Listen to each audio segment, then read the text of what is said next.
1956 November 24 ശ്രീലങ്കയിൽ തമിഴ് വംശജർ ധാരാളമായി പാർക്കുന്ന വാൽവെട്ടിത്തുറൈ എന്ന തീരദേശ ഗ്രാമത്തിലാണ് വേലുപ്പിള്ള പ്രഭാകരൻ ജനിച്ചത്. പിന്നീട് തമിഴ് പുലികളുടെ തലസ്ഥാനമായി അറിയപ്പെട്ട ജാഫ്നയുടെ വടക്കുഭാഗത്താണ് ഈ ഗ്രാമം. അച്ഛൻ തിരുവെങ്കിടം വേലുപ്പിള്ള, അമ്മ വള്ളിപ്പുറം പാർവതി. കാരയർ എന്ന ശ്രീലങ്കൻ തമിഴ് വിഭാഗത്തിൽപ്പെട്ടവരാണ് അവർ. പരമ്പരാഗതമായി കടലിനെ ആശ്രയിച്ച് ജീവിക്കുന്ന ജനവിഭാഗമാണത്. മത്സ്യബന്ധനവും ചിപ്പികളും മുത്തുകളും ശേഖരിക്കലും കപ്പലോട്ടവുമെല്ലാം അവർക്ക് വഴങ്ങും. ഇവർക്കിടയിൽ ഹിന്ദു, ക്രിസ്ത്യൻ വിശ്വാസങ്ങൾ പിന്തുടരുന്നവരുണ്ട്. പ്രഭാകരന്റെ അച്ഛന്റെ പൂർവികർ തെക്കൻ തിരുവിതാംകൂറിൽ നിന്ന് ശ്രീലങ്കയിലെത്തിയവരാണെന്ന് കരുതപ്പെടുന്നു. പ്രഭാകരന്റെ അച്ഛൻ തിരുവെങ്കിടം വേലുപ്പിള്ള സർക്കാർ ഉദ്യോഗസ്ഥനായിരുന്നു. സിലോൺ സർക്കാരിൽ ഡിസ്ട്രിക്ട് ലാൻഡ് ഓഫീസറായി ജോലി ചെയ്തിരുന്നയാൾ. താരതമ്യേന സമ്പന്നമായ, നാട്ടിൽ അംഗീകാരമുള്ള ഒരു കുടുംബമാണ് അവരുടേത്. കുടുംബത്തിന് സ്വന്തമായി ക്ഷേത്രവും പല ക്ഷേത്രങ്ങളുടെയും നിയന്ത്രണാധികാരവുമുണ്ട്. വീട്ടിലെ 4 കുട്ടികളിൽ ഇളയയാളാണ് പ്രഭാകരൻ. ചെറുപ്പത്തിൽ വളരെ ശാന്തപ്രകൃതനായ കുട്ടിയായിരുന്നു അയാൾ. കളികളിലും മറ്റ് ബഹളമയമായ വിനോദങ്ങളിലും വലിയ താൽപ്പര്യമില്ല. പഠിത്തത്തിൽ അത്ര മിടുക്കനുമായിരുന്നില്ല. എങ്കിലും കഥകളും മറ്റു പുസ്തകങ്ങളും വായിക്കാൻ ഇഷ്ടപ്പെട്ടിരുന്നു. ഈ നല്ല അന്തരീക്ഷത്തിനിടയിലും പ്രഭാകരനെ വേദനിപ്പിക്കുന്ന സംഭവങ്ങൾ തുടർച്ചയായി അരങ്ങേറിക്കൊണ്ടിരുന്നു. ശ്രീലങ്കയിലെ തമിഴർ സിംഹളരിൽ നിന്ന് നേരിട്ടുകൊണ്ടിരിക്കുന്ന ക്രൂരതയുടെ കഥകൾ കേട്ടാണ് പ്രഭാകരൻ വളർന്നത്. 1948 ശ്രീലങ്ക ബ്രിട്ടനിൽ നിന്ന് സ്വാതന്ത്ര്യം നേടിയത്. അതിനു മുൻപ് തന്നെ അവിടെ സിംഹളരും തമിഴ് വംശജരും തമ്മിൽ പ്രശ്നങ്ങൾ ആരംഭിച്ചിരുന്നു. രാജ്യത്തെ ബഹുഭൂരിഭാഗം വരുന്ന സിംഹളർ തമിഴ് വംശജരെ സ്വന്തം നാട്ടുകാരായി പരിഗണിക്കാൻ വിമുഖത കാട്ടി. സ്വാതന്ത്ര്യത്തിന് ശേഷം ഈ പ്രശ്നം കൂടുതൽ രൂക്ഷമായി. സ്വാതന്ത്ര്യത്തിന് ശേഷം ശ്രീലങ്കയിൽ പുതിയ ഭരണ സംവിധാനമുണ്ടായി. 1956 തെരഞ്ഞെടുപ്പിലൂടെ അധികാരത്തിൽ വന്ന പുതിയ സർക്കാർ അവരുടെ തെരഞ്ഞെടുപ്പ് വാഗ്ദാനമനുസരിച്ച് ഇനി മുതൽ സിംഹള ഭാഷ മാത്രമായിരിക്കും രാജ്യത്തിന്റെ ഔദ്യോഗിക ഭാഷയെന്ന് പ്രഖ്യാപിച്ചു. രാജ്യത്തിന്റെ ജനസംഖ്യയിൽ 1/3 വരുന്ന തമിഴർക്ക് ഇതൊരു കനത്ത ആഘാതമായിരുന്നു. അവർ പ്രതിഷേധ പരിപാടികൾ സംഘടിപ്പിച്ചു. ഇതോടെ ഇരുവിഭാഗങ്ങളും തമ്മിൽ സംഘർഷങ്ങൾ പതിവായി. പലയിടത്തും ചെറുസംഘങ്ങൾ ആയുധമെടുത്ത് പരസ്പരം ഏറ്റുമുട്ടുന്ന സ്ഥിതിവിശേഷം രൂപപ്പെട്ടു. ഈ സംഘർഷങ്ങളാണ് 1958 ലഹളയിലേക്ക് നീങ്ങിയത്. കലാപം ഏകപക്ഷീയമായിരുന്നു എന്ന് തന്നെ പറയാം. ശ്രീലങ്കയിലെ തമിഴർ വലിയ തോതിൽ ആക്രമിക്കപ്പെട്ടു. പ്രത്യേകിച്ചും അവർ ന്യൂനപക്ഷമായിരുന്ന നഗരങ്ങളിലും ഗ്രാമങ്ങളിലും. തമിഴരുടെ സ്വത്തുക്കൾ കൊള്ളയടിക്കുകയും സ്ത്രീകൾ ആക്രമണങ്ങൾക്കിരയാവുകയും ചെയ്തു. അയൽക്കാരും സുഹൃത്തുക്കളുമായ തമിഴ് ജനതയ്ക്ക് സംരക്ഷണമൊരുക്കാൻ തയ്യാറായി മുന്നോട്ടു വന്ന സിംഹളരും ലഹളക്കാരുടെ ആക്രമണങ്ങൾക്കിരയായി. ജനസംഖ്യയിൽ തമിഴ് കൂടുതലായുള്ള പലയിടങ്ങളിലും പ്രത്യാക്രമണങ്ങളും നടന്നു. അതോടെ സിംഹള കലാപകാരികളുടെ പ്രതികാരം ക്രൂരമായി. ഈ സമയത്തെല്ലാം ചെറിയ കുട്ടിയായിരുന്നു പ്രഭാകരൻ. അങ്ങനെയിരിക്കെ ഒരിക്കൽ പ്രഭാകരന്റെ കൊളംബോയിൽ താമസിക്കുന്ന അമ്മായി അവരുടെ കുട്ടികൾക്കൊപ്പം വീട്ടിൽ വന്നു. അവരുടെ മുഖത്തും കൈകാലുകളിലും പൊള്ളിയ പാടുകളുണ്ടായിരുന്നു. അവരാകെ തളർന്നിരുന്നു. അഭയാർത്ഥികളെപ്പോലെയാണ് ആ ബന്ധുക്കൾ വീട്ടിലേക്ക് വന്നു കയറിയത്. അവർക്കെന്താണ് സംഭവിച്ചതെന്ന് എല്ലാവരും ചോദിച്ചു. ആദ്യം അവരൊന്നും പറയാതെ കരയുക മാത്രം ചെയ്തു. പിന്നീട് കാര്യങ്ങൾ ഓരോന്നായി വിശദീകരിച്ചു. അവരുടെ മുഖത്തും ശരീരത്തിലും കണ്ട പാടുകൾ ലഹളക്കാരുടെ ആക്രമണത്തിന്റെ ബാക്കി പത്രമായിരുന്നു. ഒരു രാത്രിയിൽ ലഹളക്കാർ അവരുടെ വീട്ടിലെത്തി. രക്ഷപ്പെടാൻ അകത്തേക്ക് കയറി വാതിലടച്ചവരെ പെട്രോൾ ഒഴിച്ച് തീവച്ചു. ആക്രമണത്തിൽ അവരുടെ ഭർത്താവ് മരിച്ചു. അമ്മായിയെയും കുട്ടികളെയും കലാപകാരികളിൽ നിന്ന് രക്ഷിച്ചതും ചികിത്സ നൽകിയതും അവരുടെ അയൽക്കാരായിരുന്ന സിംഹള സ്ത്രീകളാണ്. അച്ഛന്റെ മടിയിലിരുന്നു കൊണ്ട് ഈ ക്രൂരമായ കഥകൾ നടുക്കത്തോടെയാണ് പ്രഭാകരൻ കേട്ടത്. അത് കേട്ടിരിക്കുമ്പോൾ അവന്റെ ഉള്ളിൽ അമർഷവും പ്രതിഷേധവും ജ്വലിച്ചുയർന്നു. ഇതിനെല്ലാം പകരം ചോദിക്കണമെന്ന് അവന് തോന്നുന്നുണ്ടായിരുന്നു. പക്ഷേ പ്രഭാകരന്റെ അച്ഛൻ വേലുപ്പിള്ള ഗാന്ധിയനാശയങ്ങളിൽ വിശ്വസിച്ചിരുന്ന വ്യക്തിയാണ്. സമാധാനപാതയിലൂടെ തമിഴ് വംശജർ നേരിടുന്ന പ്രശ്നങ്ങൾ പരിഹരിക്കാൻ കഴിയുമെന്ന് അദ്ദേഹം പ്രതീക്ഷിച്ചു. ചുറ്റും ആക്രമണങ്ങളെയും പ്രത്യാക്രമണങ്ങളെയും കുറിച്ച് ചർച്ചകൾ നടക്കുമ്പോൾ തന്റെ മക്കൾ അതിലൊന്നും ഭാഗമാകരുതെന്ന നിർബന്ധം വേലുപ്പിള്ളയ്ക്കുണ്ട്. കുട്ടികളെ കർക്കശമായ അച്ചടക്കത്തോടെയാണ് അദ്ദേഹം വളർത്തിയത്. സ്കൂളിലേക്ക് പോയി വരാം എന്നല്ലാതെ പുറത്തൊന്നും കറങ്ങി നടക്കാൻ പ്രഭാകരനോ മൂത്ത സഹോദരങ്ങൾക്കോ അനുവാദമുണ്ടായിരുന്നില്ല. പ്രഭാകരൻ ഒരു സർക്കാർ ഉദ്യോഗസ്ഥനായി മാറണമെന്നാണ് അച്ഛൻ വേലുപ്പിള്ളയുടെ ആഗ്രഹം. കുട്ടികളുടെ പഠനകാര്യത്തിൽ വേലുപ്പിള്ള പ്രത്യേകം ശ്രദ്ധിച്ചു. ആദ്യം ആലഡി സ്കൂളിലും പിന്നീട് ചിദംബരം കോളേജിലുമായിരുന്നു പ്രഭാകരന്റെ വിദ്യാഭ്യാസം.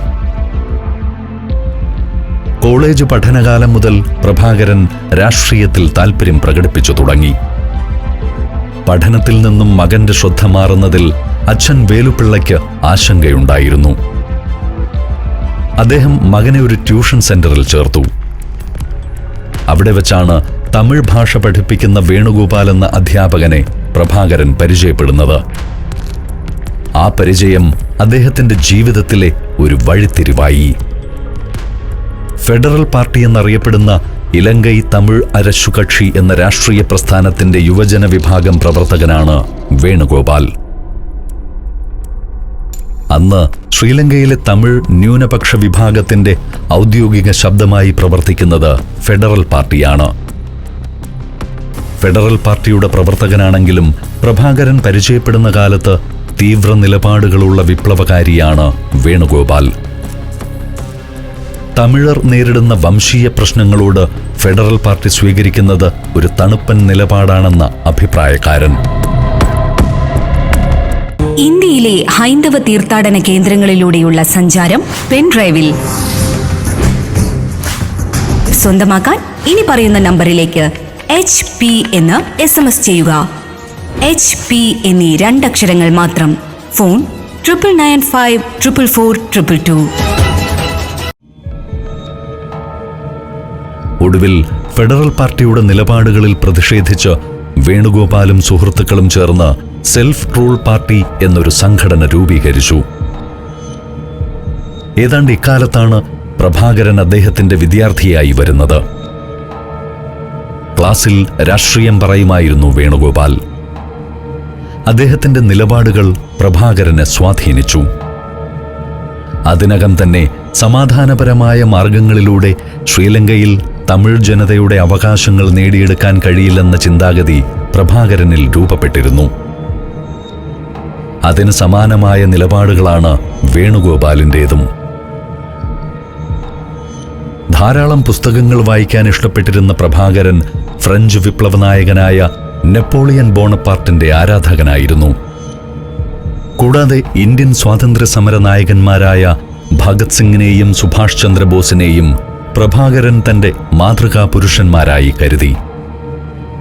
ഇപ്പോഴിതാ വേണുഗോപാൽ അദ്ദേഹത്തിന്റെ രാഷ്ട്രീയ ആശയങ്ങൾക്ക് മൂർച്ച പകരാൻ പറ്റിയ ഒരു ഗുരുവായിരിക്കുന്നു.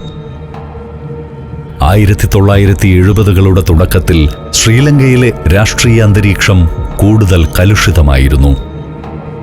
തമിഴ് വംശജരുടെ സംഘടനകളും നീക്കങ്ങളുമെല്ലാം ശ്രീലങ്കൻ സർക്കാരിന്റെ കർക്കശമായ നിരീക്ഷണങ്ങൾക്ക് വിധേയമായി. അതുവരെയും തമിഴ്നാട്ടിൽ നിന്നും ധാരാളം തമിഴ് പുസ്തകങ്ങളും മറ്റു പ്രസിദ്ധീകരണങ്ങളും ശ്രീലങ്കയിലേക്ക് വരുമായിരുന്നു. ഒപ്പം തമിഴ് സിനിമകൾക്കും അവിടെ നല്ല സ്വാധീനമുണ്ടായി. 70കളുടെ തുടക്കത്തിൽ ശ്രീലങ്കൻ സർക്കാർ ഇതിനെല്ലാം നിരോധനം ഏർപ്പെടുത്താൻ തുടങ്ങി.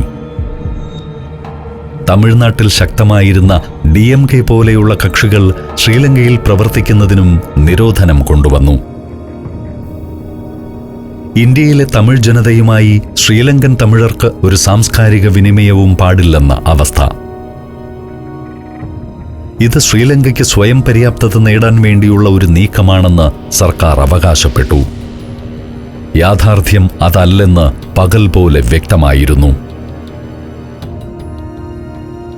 1973 ഫെഡറൽ പാർട്ടി തന്നെ ശ്രീലങ്കയിലെ തമിഴ് വംശജർക്കായി പ്രത്യേക തമിഴ് രാജ്യം വേണമെന്ന ആവശ്യം മുന്നോട്ട് വച്ചു.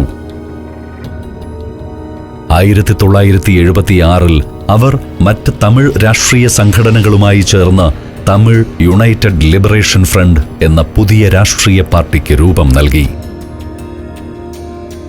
ശ്രീലങ്കയിലെ മുഖ്യധാര തമിഴ് രാഷ്ട്രീയ കക്ഷികളുടെ നീക്കങ്ങൾ ഓരോന്നും സശ്രദ്ധം നോക്കിക്കാണുകയായിരുന്നു പ്രഭാകരനും കൂട്ടരും. അപ്പോഴേക്കും കോളേജ് വിദ്യാഭ്യാസം ഉപേക്ഷിച്ച് മുഴുവൻ സമയ രാഷ്ട്രീയ പ്രവർത്തനത്തിലേക്ക് തിരിഞ്ഞിരുന്നു പ്രഭാകരൻ. രാഷ്ട്രീയം മനസ്സിലാക്കാനും പഠിക്കാനുമായി അയാൾ പതിവായി രാഷ്ട്രീയ യോഗങ്ങൾ നടക്കുന്ന സ്ഥലങ്ങളിലെത്തി. മീറ്റിംഗുകളിൽ പറയുന്നതെല്ലാം ശ്രദ്ധിക്കുകയും സ്വന്തമായ അഭിപ്രായങ്ങൾ രൂപപ്പെടുത്തുകയും ചെയ്യും. അതോടൊപ്പം സമാന ചിന്താഗതിക്കാരായ ആളുകളെ കണ്ടെത്താനും പ്രഭാകരൻ ഈ അവസരം ഉപയോഗിച്ചു. 1972 18 വയസ്സുള്ളപ്പോഴാണ് പ്രഭാകരൻ കടുത്ത നിലപാടുകളുമായി തന്റെ രാഷ്ട്രീയ ജീവിതം ആരംഭിച്ചത്. ആ സമയത്ത് വിദ്യാർത്ഥിയും വിദ്യാർത്ഥി സംഘടനാ പ്രവർത്തകനുമായിരുന്നു പ്രഭാകരൻ. 1971 ശ്രീലങ്കൻ പ്രസിഡന്റായിരുന്ന സിരിമാവോ ഭണ്ഡാരനായകെ പോളിസി ഓഫ് സ്റ്റാൻഡേർഡൈസേഷൻ എന്നൊരു നയം പുതുതായി അവതരിപ്പിച്ചു.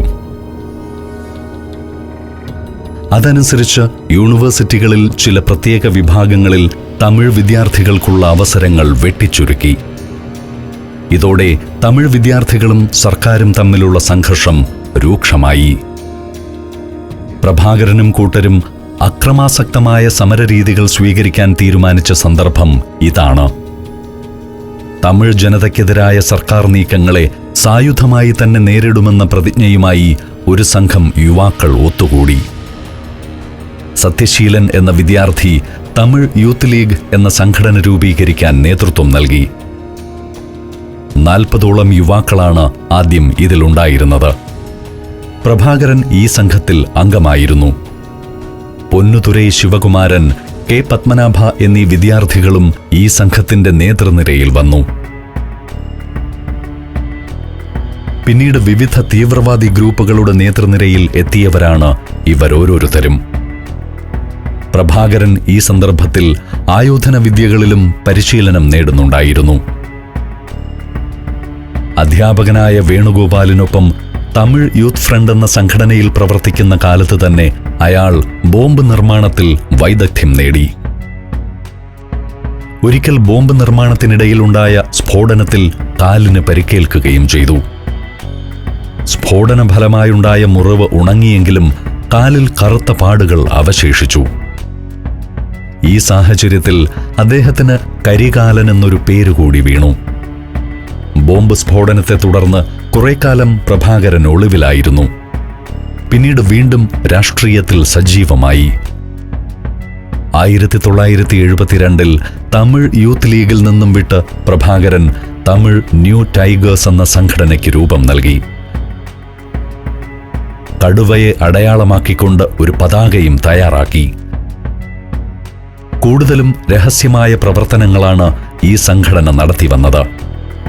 1975 പ്രഭാകരൻ ഉൾപ്പെടുന്ന ആദ്യത്തെ സായുധ ആക്രമണം നടക്കുന്നത്. സ്വതന്ത്ര തമിഴ് ഈഴം വേണമെന്ന അവകാശവാദവുമായി ഒത്തുകൂടിയ തീവ്ര ആശയക്കാരുടെ വിവിധ സംഘടനകൾ അവരുടെ ശത്രുക്കളുടെ ഒരു പട്ടിക തന്നെ തയ്യാറാക്കിയിരുന്നു. ആ പട്ടികയിലെ ഒരു പ്രധാനപ്പെട്ട പേരുകാരനാണ് അന്ന് ജാഫ്നയുടെ മേയറായിരുന്ന ആൽഫ്രഡ് ദുരയപ്പ. സർക്കാരിനോട് സഹകരിക്കുന്ന തമിഴ് വംശജരിൽ ഒരാളാണ് ദുരയപ്പ. ഭരണകക്ഷിയായ ശ്രീലങ്ക ഫ്രീഡം പാർട്ടിയുടെ അംഗവുമാണ് അയാൾ. ശ്രീലങ്കൻ സർക്കാർ തമിഴ് രക്ഷകനായി ഉയർത്തിക്കാട്ടുന്ന ഒരു നേതാവ്. ശ്രീലങ്കയിലെ തമിഴ് ദേശീയവാദി സംഘങ്ങൾ ആൽഫ്രഡ് ദുരയപ്പയെ പോലെയുള്ള ആളുകളെ വഞ്ചകരായാണ് കണക്കാക്കുന്നത്. പ്രഭാകരനും സംഘവും അവരുടെ ആദ്യത്തെ ഓപ്പറേഷൻ എന്ന നിലയിൽ ആൽഫ്രഡ് ദുരയപ്പയെ വധിക്കാൻ തീരുമാനിച്ചു. 1971 തന്നെ ദുരയപ്പയ്ക്ക് നേരെ ഒരു വധശ്രമം നടന്നിരുന്നു.